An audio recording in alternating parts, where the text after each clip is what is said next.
আমি ইতিমধ্যে দেখলাম বিভিন্ন জায়গায়, ঢাকা শহরের বিভিন্ন জায়গায় আপনাদের এই দোকানগুলো ভেঙে চুরে খান খান করে দিচ্ছে এবং সিটি কর্পোরেশন সব ভ্যানগুলোও নিয়ে গেছে, ভেঙে চুরে ফেলছে। এ বিষয়ে আপনি কি বলতে চান? এটা খুবই দুঃখজনক। যারা কর্মজীবী মানুষ, আমরা এটার উপরে জীবন জীবিকা উপার্জন করি। এই গাড়ি ঘোড়া ভাঙ্গা এবং ব্যবসা বাণিজ্য ক্ষতি হওয়ার জন্য আমরা খুবই দুঃখিত। তো কাজে সরকার কাছে আমরা একটা আবেদন জানাই যে আমরা গরিব নিম্ন যারা শ্রেণীর মানুষ, এদের পক্ষ দৃষ্টিটা দেখার জন্য তাদেরকে আন্তরিকভাবে এটা ধন্যবাদ জানাই যে আমাদের দিকটা যাতে সরকার পক্ষ মহল দেখে, যাতে আমরা একটা পুনর্বাসন পাই বা আমরা তো ব্যবসা বাণিজ্য করি, জীবন জীবিকা উপার্জন করতে পারি।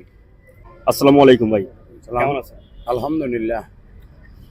এখানে যে ব্যবসা করতেছেন, কোন সমস্যার সম্মুখীন হন আপনি? না না, এখানে এরকম কোনো কিছু হয় না।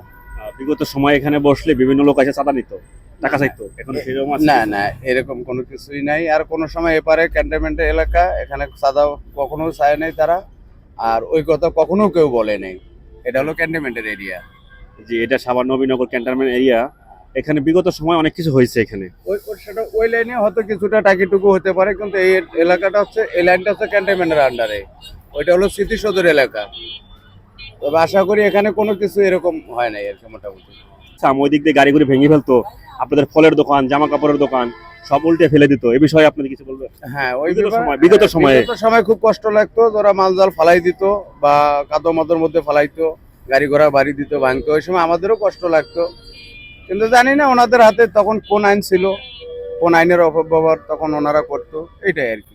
তবে অনেক ধন্যবাদ পুলিশ বাহিনীকেও, যে তারা জনগণের বন্ধু, আমরাও তাদেরকে শ্রদ্ধা করি। তারা যাতে শ্রদ্ধার সাথে একটা কাজ করে, যাতে দেশ এবং জাতি তাদেরকেও ভালোবাসে, আমরাও তাকে ভালোবাসবো। আর সরকার উদ্যোগ নিচ্ছে আপনাদের ফুটপাতের দোকানগুলো সব উঠিয়ে দিবে, এই বিষয়ে আপনি কিছু বলবেন?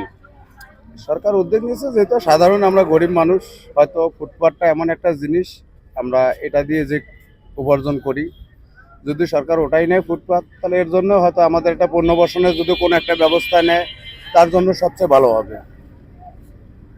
ভাই বলছে তার এটাই কর্মস্থল, তিনি এটাই কর্ম করে খায়। হ্যাঁ, এটা যদি পরবর্তীতে সরকার উঠিয়ে দেয়, ব্যবস্থা করেন, তাহলে তার অনেক বড় বড় সমস্যা হতে পারে।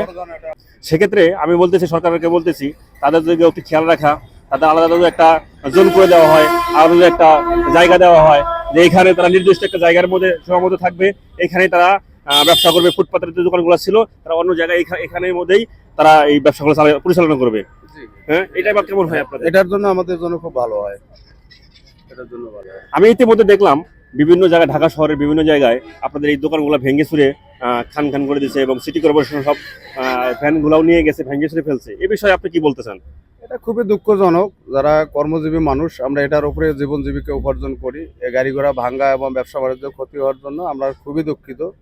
তো কাজে সরকার কাছে আমরা একটা আবেদন জানাই যে আমরা গরিব নিম্ন যারা শ্রেণীর মানুষ, এদের পক্ষ দৃষ্টিটা দেখার জন্য তাদেরকে আন্তরিকভাবে এটা ধন্যবাদ জানাই যে আমাদের দিকটা যাতে সরকার পক্ষ মহল দেখে, যাতে আমরা একটা পুনর্বাসন পাই বা আমরা তো ব্যবসা বাণিজ্য করি, জীবন জীবিকা উপার্জন করতে পারি, এটাই আর কি। অসংখ্য ধন্যবাদ ভাইয়াকে, অনেক সুন্দর কথা বলার জন্য। সরকার পর্যন্ত এই ভিডিওটা পৌঁছে দেওয়ার জন্য দায়িত্বটা আপনাদের। আপনারা যারা এই ভিডিওটি দেখছেন, বেশি বেশি করে শেয়ার করবেন এবং এই ভাইদের পাশে থাকবেন।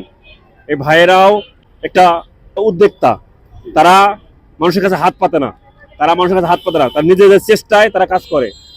তারা হোক সে ছোট ব্যবসা, হোক সেটা ক্ষুদ্র ব্যবসা, সে ব্যবসার একটা সম্মান আছে, নিজের পায়ে দাঁড়ানোর একটা উদ্যোগ আছে তাদের।